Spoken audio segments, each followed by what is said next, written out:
మా ఇంటికి ఊపుకుంటా ఉత్తి చేతులతో వచ్చే చుట్టాల కంటే పప్పులు పట్టుకొచ్చే చుట్టాలంటే నాకు చాలా ఇష్టం. ఈ రోజు మా ఇంటికి వచ్చిన చుట్టాలు పట్టుకొచ్చిన పప్పులు అనమాట. ఒకప్పుడు మా ఇంటికి ఎవరైనా చుట్టాలు వచ్చారనుకో మా ఇంటి దరిదాపుల్లో కూడా ఉండేదని కాదు. వాళ్ళు వెళ్ళిపోయారని తెలిసిన తర్వాత వచ్చి వాళ్ళు ఏం పప్పలు తెచ్చారా అని వెతుక్కునేదాన్ని.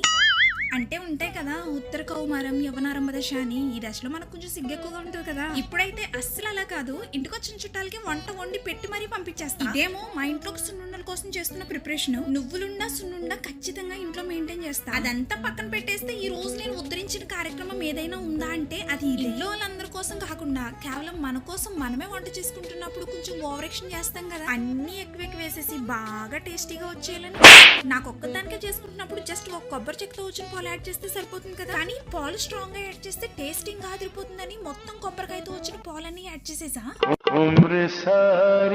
నిజంగానే టేస్ట్ అయితే ఫుల్ ఆఫ్ ఫ్లేవర్ తో అదిరిపోయింది. కానీ 2 ముద్దలు పెట్టుకునేసరికి నా పొట్ట మొత్తం నిండిపోయింది. ఎంత బలవంతంగా ఎక్కించాలన్నా ఎక్కించలేకపోయా. హైడోస్ లో క్యాలరీస్ అందించడం వల్ల నా స్టమక్ చాలా హెవీగా ఫీల్ అయిపోయింది. ఆఖరికి రియలైజ్ అయిపోయా దేన్నైనా ఉంది కదా అని అవసరానికి మించి వాడేస్తే మనమే దెబ్బ అయిపోతామని.